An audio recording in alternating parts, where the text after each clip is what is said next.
and welcome to Two CPAs and the Mic, the podcast where we talk tax, finance, and all things related to business.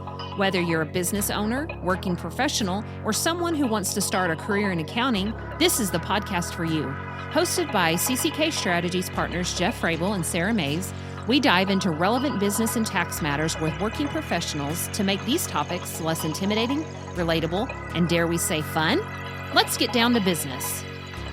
Welcome to another episode of Two CPAs and the Mic. We are so glad you joined us today. We are covering relevant business and tax topics for entrepreneurial business owners and other professionals, whether or not they're in the tax and accounting profession. We're also here to share practical information without all the stuffiness and jargon that's stereotypical of our industry. We're so glad you joined us today. Today's episode, we are focusing on the non-traditional journey to accountancy. We have an amazing guest today. We are probably not going to be overly technical or strategic in our discussions as like that a business owner may want to be looking for today, but we are talking about how someone changes their journey and ends up in a place where they really belong. So my name is Jeff Frable. I'm a partner at CCK Strategies. I've been here for 25 years, 20 of those as partners. And welcome to my special co-host, Sara. Hi, Sara. What up, Frable? How are you? I'm doing fantastic. Doing good today? Yeah, all right, good. All right. Hey, everybody. I'm Sara. I've been at CCK for 18 years and have been a partner for a handful of months now. Sounds very classic. I can hold all the months in one Yes. hand. Yes. And KP, Christy Porter, good morning. Hello, everyone. I'm Christy Porter with CCK. I'm the Director of Business Growth and Development. Glad to be here with my teammates enjoying the day. We're so glad that you are with us today. I know you've had a busy week, so we're glad you're here. Sara, we have a very special guest today. We do. I've been so excited about this that I could barely get this podcast started. So Yes. not to just, get everyone all hyped up, but why don't you introduce our guest for today? Yes. So today we have BreAnne Peters. She is a tax team leader here at CCK, and she is so much fun at work. I just have to say that all around, she is so much fun. I also follow her on Instagram, and she posts some of the best things ever. It makes me laugh out loud. So just seeing her personality outside of work, and then also having the opportunity to work with her has been just so much fun. And also because of that fun and because of just how an amazing person she is, we wanted to talk to you today, BreAnne, about your journey, how you got here, and all of those things. So welcome to our podcast. And why don't you tell us a little bit about yourself? Yeah, thanks for having me. Yeah, so I'm BreAnne Peters. I've been with CCK. It'll be 7 years in July. Sounds right. And I've been a tax team leader just for the last couple of years. And I originally from Oklahoma, got my degree here, did a little bit of time in Georgia, not for me, came back to Oklahoma, and I've been with CCK ever since. So, Well, I will say, BreAnne, you're our first guest to officially be wearing gamer headphones. Thank you. So we are, if you didn't I was think really BreAnne prepared. was hip, yeah. So I think the title of this episode should be something like Tax People Can Be Cool Too and can have an engaging personality type. So again, no pressure, BreAnne, no pressure. BreAnne doesn't feel pressure, by the way, when it comes to her cool factor. FYI. It just oozes out. Yeah. My it does. my husband always likes to say, I am just unapologetically myself, even in the worst situations. He's like, sometimes you should dial it back a little bit. And I'm like, but should I? That's no fun. And that's when you say, should I? I'm not gonna. Here I am. Yes. Nope, exactly. That's what we love about you. Yes. All right. So, BreAnne, you've been at CCK for 7 years almost, and you've been doing accounting, but you haven't always wanted to be an accountant. No. So definitely. why don't you tell us about like your journey through college and because we know you didn't start with accounting. So where did you start? And then how did you actually end up at CCK? Yeah. So back in 2012, I went to Northeastern State University for music performance, and clarinet player, was Okay, I was gonna ask if it was vocal or instrumental. No, definitely a clarinet player. I play a handful of things, but that was my main instrument. And I was very dead set on I was either going to be a band director or I was going to do musical therapy and like VA hospitals and stuff like that. And very cool career path, very interesting, fit me creatively. I've always been like a very creative person, creative minded. And, so I was gung ho at that. And I did it for 3 years. How I met my husband. We met in marching band, which I think is like just the nerdiest thing about us. Jeff will nerd out with I'm you gonna all jump day, in here. all day. I was a band parent for 9 years, and So you get it. I appreciate the marching band arts. Where did you go to high school? What band did you march in? Durant High School. In Durant. Okay, I didn't know you were from. So that's in Southeast Oklahoma. And the biggest thing about Durant is the casino down there, right? Correct. It is still currently the biggest thing about it. Tell our listening audience the proper pronunciation of the city. Durant, like we said. Well, I say Durant. I've heard Durant, and I've been corrected many times. That's really funny because as a person who grew up there, I definitely say Durant, but it is the first thing people say to me. They're like, "Oh, Durant," and I have to be like, "Sure." You know what? Not going to argue it. I did just say it to you, but it's fine. Durant. We'll go with this. But again, the two biggest things down there are Southeastern Oklahoma State University and the casino. So correct. And Southeastern was a little too close to home. I definitely was like, oh, I'm ready to go, ready to experience the world. And so my dad jokes that I picked the furthest way off the map, still in state, when I picked my college. So yes. But yeah, that was Northeastern State, right? Mm-hmm. Yeah. Okay. Yeah, in Tahlequah. Yeah, I went to the Tahlequah campus, and so I was a music major, and I met my husband, and we were both music majors, and I realized about 3 years in, so fully a junior in college, getting close to graduating, that I don't really care for children, teaching them, and I got really tired of playing piano. Piano is a huge part of being a music major, if you didn't know, in general, but of being a music major. And it's not my main instrument. It's very hard. And I got tired of it. And then I was kind of, my husband and I, boyfriend at the time, were kind of looking at our future. And we were like, well, one of us has to pay the bills. So I'm going to take one for the team and do something different. But I didn't really know what I was going to do at that point. And I really did truly just kind of accidentally fall into accounting. One of my friends at the time was an accounting major. And she said, a business degree is a good place to start. Just take a bunch of like business gen eds and figure out what you want to do from there. And so I took my business gen eds and I was like, oh, wait, I'm kind of good at this. I'll just keep going. And I got a whole accounting degree after that in a very short amount of time because I didn't want to be at college any longer than I really had to be. And that was that. Well, I was going to ask BreAnne, because if you made that choice, so personally, I have a son that was a music ed major down at North Texas. And he told us the January before he graduated in December that he didn't want to teach. And my wife said, I could have told you that because he had the same thing about kids as you do. But he still got the music ed degree. But how quickly did you go from music major to accounting major to graduation? What was that period of time? I made my decision very quickly because once I've decided, that's what I'm doing. And so I decided in the spring of my junior year. So I had basically done my entire junior year and I hit summer classes that summer immediately, took my intro to financial accounting and all of that. And then I wound up graduating. So I went an extra semester. So I didn't go a full 5 years. I still did 4 years, but I took a ton of summer classes and I had 18-hour semesters for the rest of my college to wrap it up. Because I didn't want to be there any longer than I had to be. I mean, does that rate surprise anyone here? No, it doesn't. Yeah. It doesn't at all. Pretty impressive. Okay, so BreAnne, I have the same sort of path as far as like switching majors and all of that lovely business. And I fell in love with accounting in my intro to a financial accounting class. Was that the same for you? I think that's what I heard. Was the class that did it? What was it? What was it that just put you in that mindset? Yeah.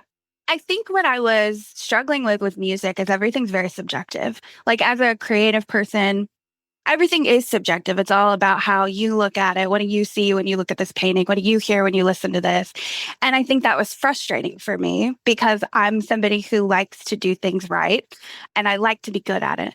And I was good at music, but that's a place where you're being constantly critiqued and like, well, you could have done this better. You could have done this better, et cetera. And when I got into accounting, it was like, well, there's an answer.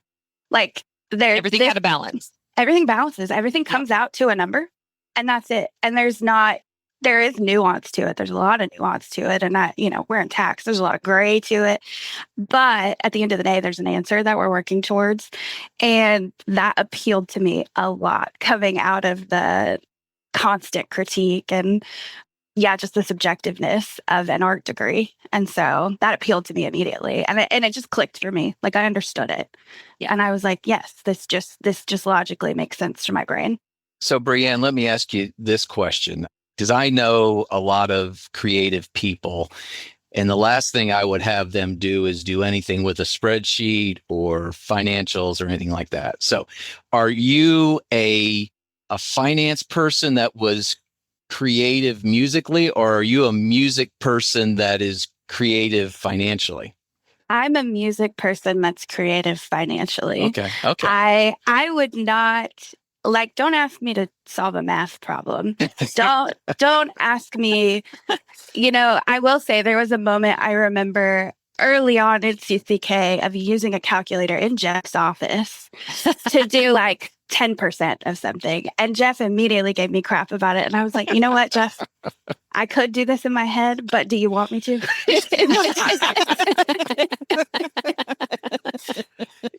And I just want to interject here because this is kind of one of the things about CCK that's different. I mean, BreAnne, how long were you with CCK when that happened? It probably wasn't long. It was not long. And there's a ton of places where you would worry about what you're saying to the partner, let alone being in their office because they're so intimidating. And here we have this younger teammate going, "Excuse me, Mr. Frable, would you really like me to do that or not?"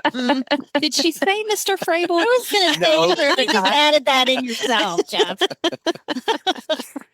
I sure did not. So no, you are a musical person that has this ability to be financially creative. Yeah. I think that's how my brain leans because I was never a person that was like, I was always creative in high school. I wasn't a math person. All my AP classes were in English and things like that. I did not venture into AP math, or anything like that. And so I didn't expect to be good at it, but I just wanted to try and figure out what worked for me. So, well, and that's another important thing that you're pointing out is because how many times have we heard over the course of our lifetimes or our professions, well, you're an accountant, so you're good at math. And the reality is that math is maybe back in the day it was a little bit more important, but these days it is much more about solving the problem, being a critical thinker and things of that nature. And that's what you're experiencing, is it not, BreAnne? Oh yeah, for sure. I'm not terrible at math. I'm not terrible at any of those things, but it's not where my brain automatically goes. I think the thing that has helped me be successful that I get from my more creative background is a big comfortability with risk. It doesn't scare me to think a little bit differently than the way that, tax code is written as it stands, or, to look at something from a different perspective and say, well, it worked in this manner. How do we apply it to this different situation? I think that that's something that's really helped me excel because I'm not stuck in the weeds of the code. If you put a code in front of me, my eyes are going to cross. So I think that's where, that skill set lends itself really well, honestly, to this career for me, or it has. your comfort with risk is something I think that you've been exposed to within the firm, BreAnne. I look at your career and the trajectory and all of the people that you've been influenced by and people you're influencing. This, Sara, it's a little out of our outline, but as you're talking about it, a lot of people have breathed life into this experience. What's that been like? We talked about Jeff, tell him immediately. There's a click, but there have been a lot of other partners and people with experience who've invested in Team BreAnne. Yeah. Yeah. I think one of the main people that I work with a lot, one of our founding partners, Eric Kunkel, he's gotten me very comfortable with risk, but also very comfortable at looking at things from a different perspective. I think what's fun about working with Eric is I know how I got somewhere. And Eric is going to get to the same place, but he's going to take a detour that's about 4 miles long. And I got to follow him on that path to make sure that we land at the same place. Sometimes we don't. And then I think that it's so cool to learn from somebody like that because nobody has ever made me think harder than he does. And it's been awesome because it's just this extra experience. It's something else that I take away from that. And I'm like, oh, well, this worked for that. Can it work for this? And then another partner that I work closely with, Kina Leva, we are just like, I feel like we're soul sisters. Like we just think so much alike, sometimes to our detriment, because we will both talk each other in and out of something about 5 times before we're like, no, this is what we're doing. This is where we're going forward. But it's cool to have that relationship with the partners and get to learn from them so directly. And it has made a big impact on me and how my career growth has gone. Yeah, it's just been super cool. You teach them too, though. You allow them to see a different perspective. With Eric, you both are very creative people, and that path, it has purpose. Whatever and how long it takes, it has purpose. And Kina, it's just such an amazing human with such brilliance. I can just imagine them saying the same things about you, what you've brought to them. Absolutely. I agree with that, Christy, for sure. So in that, go ahead. Go ahead, Sara. No, you got it, Frable. So you got into this accounting thing just short of your senior year. And it sounds like you got into it because you had a friend that was already into it. So there were some things about it that drew you to that area. What were your biggest misconceptions since now being in the industry that you may have had back when you were starting? Or even when you started in outside of college or after graduation and got into the industry? Yeah. Before you answer that is exactly what I was going to ask. So thank you, Frable. I just had to put that out. Once again, that's all I'm going to say. They're linked up. They're linked up. Yeah. Well, so to kind of get into that, right out of college, my husband moved to Georgia to get his master's degree. And so we were engaged at the time. So I wound up moving to Georgia with him and looking for an accounting job of any kind. Like I applied for anything and everything that had accounting in the title. And I wound up taking an administrative assistant position at a very small CPA firm there in Georgia, and quickly became just the catch-all for any kind of random accounting, tax, AP, sales tax, etc.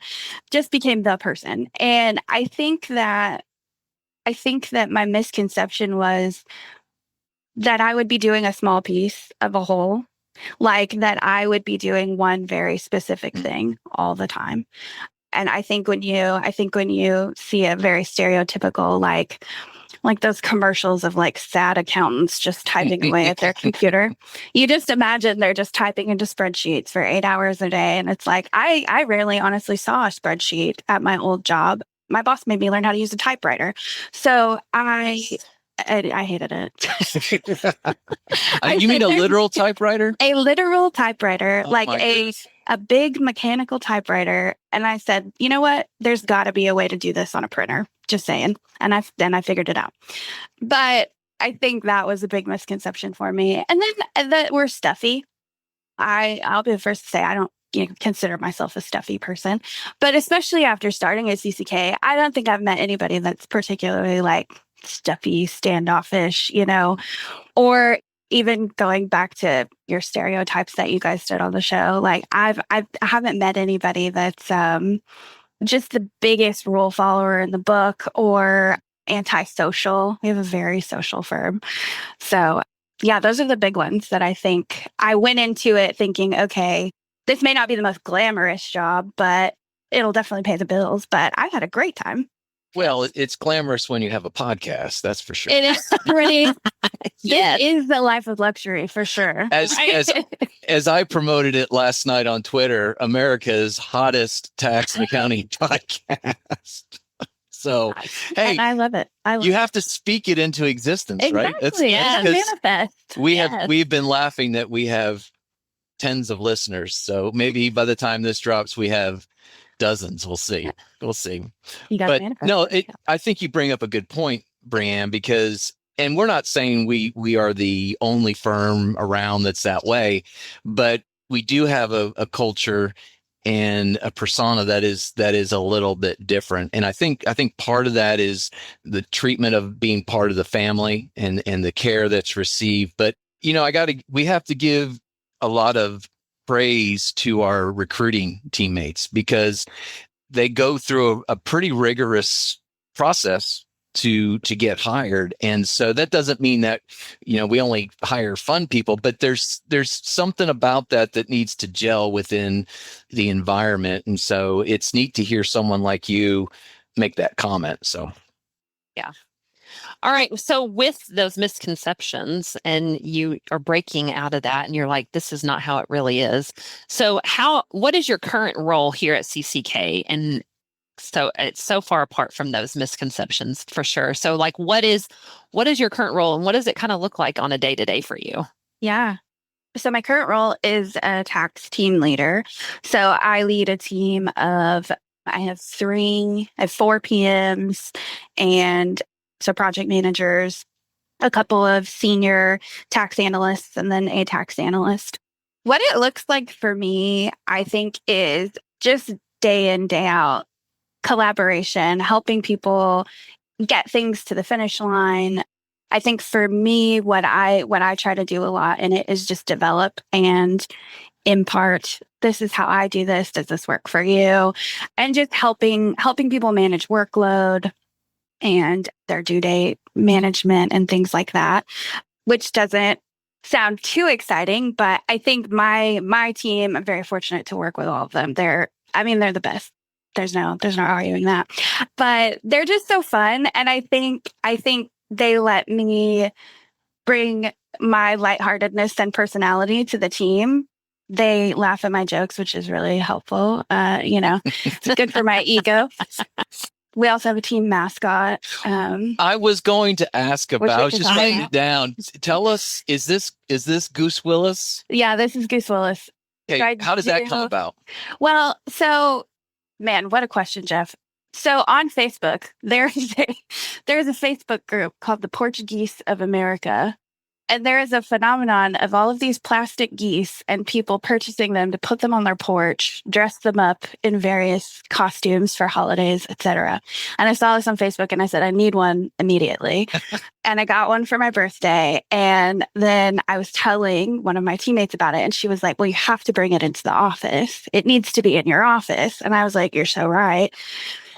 So then it came up to the office and then another teammate named it Goose Willis. And now he's the team mascot and he has an outfit for every occasion. He has a tie for due date days. Really the best attire. He is. He's a fancy goose. Is he a he or a she? Because whatever the outfit works. Yeah, whatever. Because all outfits work for Goose. Yes. There's just he looks fabulous and everything. Really. So, and I'm gonna say he may not just be a team mascot just for your team because the whole firm, at least in Oklahoma, can enjoy him. BreAnne's office is right next to mine. I see him every morning. He greets me every day. But I mean, he's sitting in the window looking out at everybody. I think he's going to be. I'm with you. CCK's. I'm mascot. with you. Hey, I'm here for it. I'm here for it. One of our core values is to be an encourager of others. I think that Goose brings it. I mean, Yeah. Goose brings the joy to Yeah, others. you can't frown when you look at him and his little. Right now, he's dressed as a sunflower. So I mean, you're gonna frown at a goose in a sunflower outfit? No. Yeah. It just says a lot about who you are as a person. Exactly. Big time. Big time. BreAnne, what Facebook group was this again? The what? The Portuguese of America. Oh, the porch geese. I thought you said Portuguese. That's I what I too. Porch. Porch. Porch. Okay. Because I was going Portuguese of Portuguese. America? What? No. There's got to be more to that story. Yes. Thank you for clarifying that. Oh my gosh. Yeah, thank you for clarifying. I didn't think about Jeff it. is going to go on looking for Portuguese group That's so funny. on Facebook. Like, I can't find these geese. I can't find Goose Willis anywhere. So BreAnne, your current role is to bring this back around away from Yes. Goose Willis, is to work with your team to oversee, manage, and take care of them. So, I mean, obviously you do get into the tax work and things of that nature and taking care of clients, but your biggest job right now is just to manage people. Yeah. Which is something that I love to do, honestly. I think I thrive in kind of that area, working with others and helping others like do what they want to do. I think it's something that people have done for me my entire career coming up so far. And it's fun to be able to be on the other side of that and do that for other people. So, and also my husband would say, I love to tell people what to do. So I'm in the right position for that. I think you're a great leader. You manage projects, but you lead people. Whenever I talk to people and with our interaction with Clifton Strengths, BreAnne, and your team, it is so cool to see how they respond to you. And it's that same infectious enthusiasm that Goose Willis brings. You bring that to your team, and it gives them the freedom. It empowers them to go out and be awesome. And that's a really special trait about you as a person, but as a professional and as a leader too. You give people the permission to go out and be great. So there's a lot more to you on that one. And I'll take some credit for it, but I do think that like some of that is just the environment that we're in. I think I came into CCK and realized like I can't be myself. Like I don't have to kind of like be a different person at work than I am at home. And I think I noticed that, I felt that, and I want my team to feel that too. And so I try to foster that environment as much as possible. Plus, I think there's something to be said about we're all people doing life for the first time together. And only time. And only time. So there is a relativity to that and a relatability to that. And just because you don't know how to do something, well, I didn't know how to do that at one point either. So let's figure it out together. Mm-hmm. And I felt that at CCK. So I felt like it was easy for me to continue that in a leadership position for, my team and others. So I think you totally just squashed sorry, Frable. No, go, totally squashed that misconception of accountants just sit in front of a computer and type stuff into a spreadsheet all day. It's really about connecting with people. Yeah. At the end of it. Yeah. And Christy will tell you, all of my top 5 are relationship building. Go girl. Go. Speak it. I know all of the learners and all the reds are the green now. Those are all at the bottom for me. All of mine are really relationship building. And it's where I thrive for sure. It's where I thrive with my clients too. Number 1, she leads with woo, winning others over. Second is communication. Third is includer. 4 is restorative. 5, harmony. Positivity is in there at number 7. And then what I love about this cool top 10 is 9 is futuristic and 10 is adaptability. I mean, what beautiful traits that describe you perfectly. We could say that about anyone's top 10, but whenever I look at your top, it's just like, wow, BreAnne has a heart for people. And she just brings it every single day. Yep. So with that being said, BreAnne, what I wanted to ask you about is how do you view the client relationship? So, you touched on a misconception that I also wanted to bring back up, and that was that you would only do a piece of the project. And I think just like we talked in a previous episode about the difference between the big box banks and community banks and what you experience there, I think the same thing is with CPA firms. You could get into a big four or a very, very large and maybe just do a couple things, or you could get into a smaller, even though we're 215th in the nation, but you got to do more things more quickly, I would imagine. And so how has all that kind of transitioned into the client relationship, and does that bring you to life when you get to meet with clients, or do you not enjoy it, or what's your feel on all that?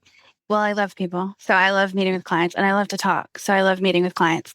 I think it's been really cool, especially growing here. In my previous job, I met with clients all the time. I was the person that walked them through their tax return, mind you, before I really understood how to do a tax return or what was even on the forms. A problem in and of itself. But it also talks about your comfortability with risk and ambiguity. And jumping in. Mm-hmm. Yeah. Absolutely. I said, okay, well, I'm the face, so I'm going to be the face. But it was nice to get to come into CCK and actually learn what I was talking about, and then get to meet with clients after that. And I think it's been really cool because it puts a face to the businesses that we're working with. It puts most of our clients are entrepreneurs. This ends up at a person or a family or a group of people who are very real people, again, doing life for the first time. And it's fun to be that resource for them when they're like, I don't know what the right decision is at the end of the year. Maybe I have extra money and I don't know if I should reinvest it in my business or if I should hold on to that cash. And I think it's really cool to get to have those conversations with clients and actually see and feel the impact that what we do, see the fruition of that. Well, and that's something we constantly talk about publicly inside the firm, is that it's way more than just filling out a form, but there's real life consequences to what we're doing and how we can help and where we can make a difference. You know what it's like when you save somebody X number of thousands of dollars, and that's a car, that's sometimes a house. It's a big deal. And so when you get to play that role, it's very, very rewarding. So BreAnne, how would you, let's say there's someone listening, because like I led off with, this was not a hugely strategic topic, but stuff. I'm having troubles today. So anyway, but we're talking, I think the main person that needs to be hearing this is someone that, may be in accounting and tax, or may not, but may see like there's a need to change their direction, and there's hope to land somewhere where you really are happy. Speak to that person right now, and what would your tips be for them to, take that step and make a change, and as it relates to what you experienced and all that? Yeah, I think the first thing that I think anybody has to do in anything is self-evaluate. Are you doing something that makes you feel good every day? Are you doing something that is giving you some sort of fulfillment in your life? And if the answer is no, well, then identify what is it that's, causing the issue, and then how can you change it? I think making a plan. Just when I made a decision to switch my major, I had a plan. I sat down and I said, okay, these are all the options in front of me. What direction do I want to go? And then for people who might have, got an accounting degree and you're working in some sort of position now that you're not enjoying, I think it's okay to not enjoy it. Try something different. If you can do it within your organization, trying a different role. We've had people do that at CCK. Maybe they were doing tax and they've moved to client services. And so I think exploring your options and knowing that the real risk is in not in doing nothing at all. That's where the real risk is at. What do you have to lose in seeking more job satisfaction, more happiness, more of whatever it is that you're seeking? Nothing really.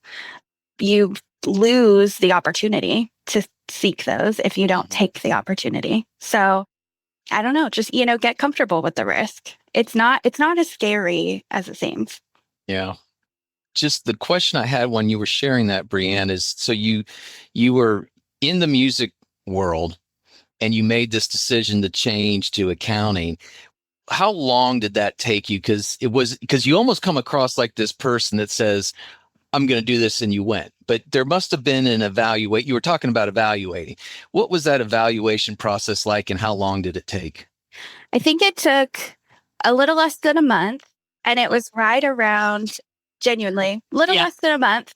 It was right around, we used to have, and now I can't even remember what they're called, but end of semester performance exams, where you would literally go and perform in front of 3 people. They don't react. They just write while you're playing. And it's very humbling, but it's also just a very nerve-wracking experience. And then you leave it, and then you just get handed these papers with their comments, and nobody ever talks to you, does anything. And that was really dehumanizing for me, and very almost humiliating, because it's just to get up in front of these people and be judged. And then I just get a grade for it. And I hated that. And I hated that feeling. And so I was talking to my husband, and I was like, I have to do something different. I was like, I don't like this. Don't like kids. I don't want to keep doing this. I'm going to have to go get a master's degree, probably a doctoral degree, to continue to do this at the level I would like to do it. I was like, I'm not spending that kind of money to do something that I'm not even sure I want to do anymore. And he was so supportive, and he was like, well, then let's do something different. What are we going to do that's different? And so I was like, okay, I'll do something different. And so I literally, the night that I decided that, got on the NSU website, and I scrolled through careers, the majors, and was just like, does any of this appeal to me? And my friend was, like I said, my friend was doing accounting, and she was like, just take some business classes, just start there and see if any of that appeals to you. And I fully thought that I would fall in love with marketing, and I did not. Plus, A was towards the very top of the list. There you go. I mean, it was right there. She is an efficient person. Yes. So what I really want to know, BreAnne, is, are you still friends with this person? Is this person in the accounting profession? She's not. She's in IT, believe it or not, which is interesting. But I am still. She's my best friend. So well, that's awesome. Yeah, that's good. Sounds like you have a great support system too with your husband. I mean, we know he's a great guy, but just listening to the history and how you guys went through this together, that might be important for a listener too, because Jeff and Sara both had that when they were going through that. And our teammate Keith touched on how important that was in the early days. And it's really cool to hear you affirm. Yeah, I think that's huge. And it doesn't have to be a spouse, but just community around you, and leaning on people to help you a little bit, which is not always comfortable for us. It's not comfortable for me, but leaning on people to help you, and knowing that you have those sounding boards to help you make those big decisions. Well, BreAnne, we could sit here all day and talk with you and have a good time. What I actually had a question I wanted to ask you, and I completely forgot what it was. Oh, no, I remember what it is now. It's anyway, won't go there. BreAnne, you are not, correct me if I'm wrong, you are not on the CPA certification track. You've kind of taken a different approach to all that. Tell us about that journey and what you've accomplished and what you're doing there. Yeah. So I started to study for the CPA exam. I was like, this feels like the natural next step. Started to study. I have never been a good studier, great test taker, hate studying. Started to study, and I realized I didn't want it. I didn't want it bad enough to stick with it. And I was looking around at the people around me at the firm who are excelling without it. And another one of our, at the time, team leaders got their enrolled agent. And that seemed way more attainable to me. It seemed way more in line with my career goals in general. And so I looked into that, and still took a year and a half for me to really want it, for me to really want to give up the little bit of extra time to study. And then I got to a place where I did. And so then I pursued that. And I now have my enrolled agent as of January. Yeah. but yeah, I think I looked around and I looked at what I think the next 5 years looks for me at CCK, and it doesn't really look like me having my CPA.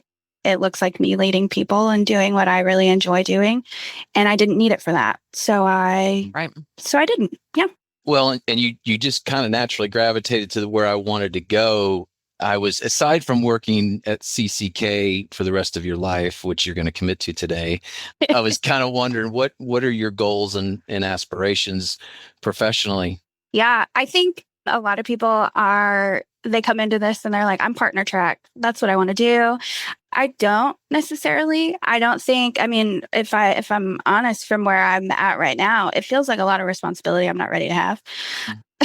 But I think Sure. for me, I'm more interested in us internally and the people internally and development of us. I love working with clients and I don't ever want to stop doing that.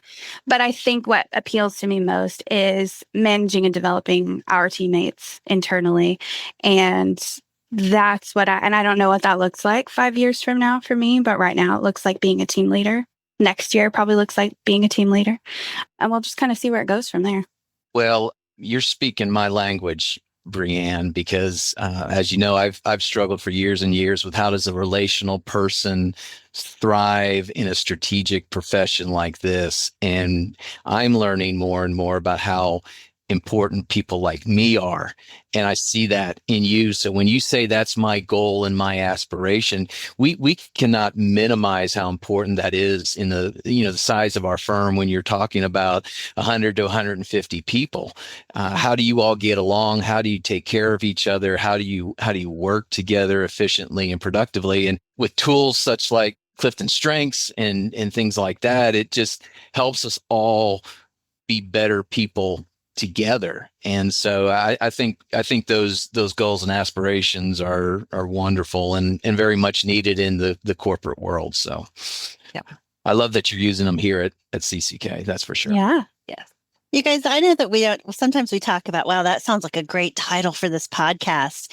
I've been just jotting things down because I'm pretty inspired by BreAnne. But the ultimate for me, it's like you're really good at finding your joy and meeting yourself right where you are. I think we're better sometimes at meeting other people where they are in their journey, but you seem to have this comfort of meeting yourself right where you are and finding the joy in that. And that's a huge accomplishment. Huge. To me, it's like, wow, that's a title. That's awesome. Find your best self. Yeah.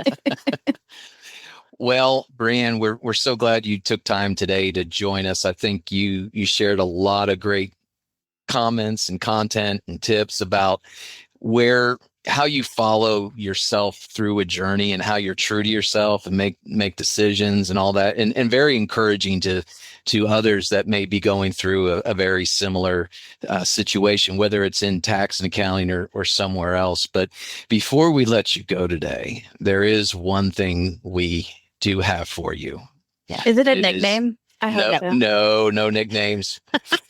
It is rapid fire with Rapid Sara Mays. fire. Yes. All right.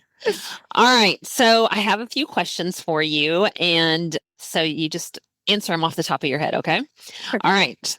Do you binge all of the episodes or do you watch one episode at a time? Binge. Nice. All right. Phone calls or texts? Texts. Okay. What's your favorite season? Fall. Fall. All right. Are you a bug killer or a bug saver? I save spiders, but Interesting. I'll kill anything else. That's interesting right there. We could have another podcast episode on that. What is your Hogwarts house? Oh, I think I'm a Hufflepuff, and that makes a lot of sense if you know me. I'm a Hufflepuff. Yes. And then lastly, since you asked about nicknames, what would your code spy name be? Oh my goodness, probably BreAnne, because that's what the voicemail system always autocorrects my name to. Oh, Is BreAnne. Brian, that's good. I love it. well, I have one closing question for you too, BreAnne. Given that our podcast is worldwide, and I know there's many celebrities, especially hip celebrities, that listen to this podcast. Is there anyone in particular you'd like to send a hello to? You know what? If Harry Styles was listening to this podcast, I would say, Sara, I would love to handle your tax work. Maybe my email will be in the description. You can reach out. Yeah. There you go. So if anybody listening to this podcast has an in with Harry Styles and he has a tax issue, BreAnne is your person. We got it covered. Yes.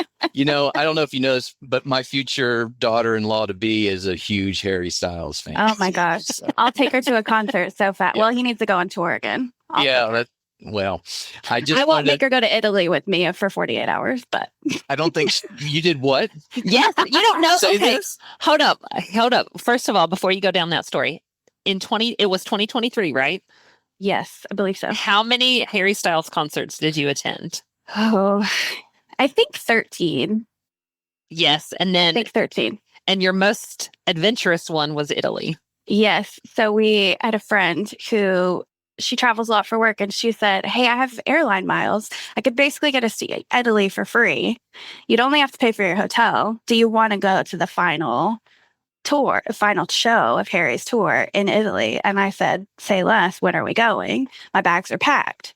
And so we went to Italy for 48 hours. We were technically in Italy for less than 48 hours for a concert. It was great. That's a great story. If that doesn't get his attention, I don't know what. Right? That's good. That's good. Well, BreAnne, that story doesn't surprise me at all, and I'm glad you finished up with it. I hope everyone listening today just enjoyed this topic as much as we did, and enjoyed hearing worldly insights from BreAnne Peters. So thank you so much. Be sure to email us if you enjoyed this show, if you enjoyed this episode, or you have thoughts on other episodes. Email us at podcast@cckcpa.com. Just email us any kind of questions or thoughts. Let us know you're out there. We would love to connect with you. Our special thanks today to CCK Strategies for being our sponsor in time and financial funds for this podcast. We're grateful for the opportunity to use this medium. To Christy, as always, thank you so much for joining us and bringing joy into our podcast episodes. To Robert Mays for the intro and outro music. Clarence Fisher with Tulsa Internet Marketing Services for helping us through all this process, and Natalie Renfro for taking care of all of the background work. We're so glad you joined us today. Join us next time when these two CPAs get together to have a chat, and you get to find out who's on the mic. The information provided on this podcast is for general informational and educational purposes only and does not constitute accounting, tax, legal, or financial advice. While we strive to provide accurate and up-to-date information, laws and regulations change and individual circumstances vary. Always consult with a qualified CPA or professional advisor before making any financial or business decisions. The views expressed by the hosts and guests are their own and do not necessarily reflect the opinions of any organizations they are affiliated with. Listening to this podcast does not create a client-accountant relationship. By listening to this podcast, you acknowledge and agree to those terms. And that's a wrap for this episode of Two CPAs in the Mic. If you found today's episode helpful, please subscribe, share, and leave us a review. Have questions or ideas for a topic? Reach out. We'd love to hear from you. Email us at podcast@cckcpa.com.